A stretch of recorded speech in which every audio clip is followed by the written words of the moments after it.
हमारे प्रभु एवं उद्धारकर्ता यीशु मसीह के सर्वश्रेष्ठ एवं अतुलनीय नाम में हिंदी अपम के सभी श्रोताओं का हार्दिक अभिनंदन। आज दिनांक 31 जुलाई दिन शनिवार सन 2021 का मनन के लिए पाठ। आज का शीर्षक है इनाम पाने का समय। प्रकाशित वाक्य 11वें अध्याय का 18वें वचन में हम इस तरह से देखते हैं, वह समय आ पहुंचा है कि मरे हुए का न्याय किया जाए और तेरे दास भविष्यवक्ताओं और पवित्र लोगों को और उन छोटे बड़ों को जो तेरे नाम से डरते हैं बदला दिया जाए। आज ही जो पापियों और अधर्म के कार्य करने वालों के लिए न्याय का समय है, उसी तरह परमेश्वर द्वारा धर्मी और पवित्र लोगों को प्रतिफल देने का भी एक समय है। यीशु ने कहा, देख मैं शीघ्र आने वाला हूँ और हर एक के काम के अनुसार बदला देने के लिए प्रतिफल मेरे पास है। प्रकाशित वाक्य 22वें अध्याय का 12वां वचन इस तरह से कहता है, जब एक पिता घर लौटता है तो बच्चे उत्सुकता से उससे कुछ खाने की वस्तुएं लेकर आने की अपेक्षा करते हैं।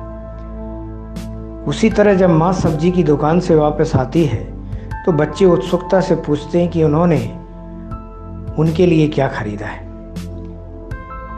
जो बच्चे दिन रात पढ़ते हैं वे अंतिम परीक्षाओं में उनके द्वारा प्राप्त अंकों को जानने के लिए बहुत उत्सुक होंगे। जब वे परीक्षा पास करते हैं तो उन्हें असीम आनंद का अनुभव होता है।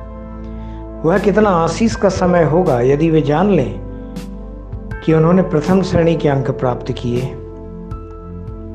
परीक्षा देने का भी एक समय होता है और उसी तरह उसका परिणाम जानने का भी समय होता है।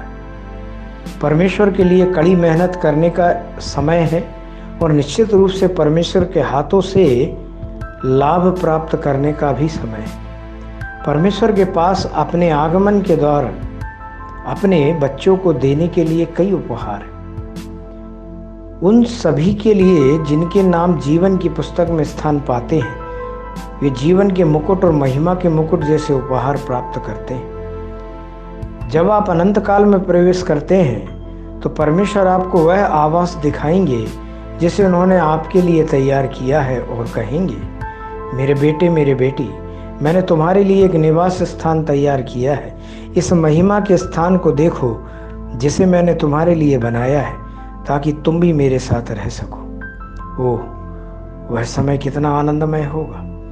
प्रेरित पौलुस लिखता है, भविष्य में मेरे लिए धर्म का वह मुकुट रखा हुआ है जिसे प्रभु जो धर्मी और न्यायी है मुझे उस दिन देगा, और मुझे ही नहीं वरन उन सबको भी जो उसके प्रकट होने को प्रिय जानते हैं। दूसरा तीमुथियुस 4 अध्याय के 8वें वचन में हम इस तरह देखते हैं, अपनी दौड़ सफलतापूर्वक पूरी करें। एक दिन जब आप उस उज्ज्वल देश में प्रवेश करते हैं तो परमेश्वर हजारों स्वर्गदूतों की उपस्थिति में आपकी पीठ थपथपाकर आपकी सराहना करते हुए कहेंगे, धन्य मेरे अच्छे और विश्वास योग्य सेवक, तू थोड़े में विश्वास योग्य रहा, मैं तुझे बहुतों का अधिकारी ठहराऊंगा।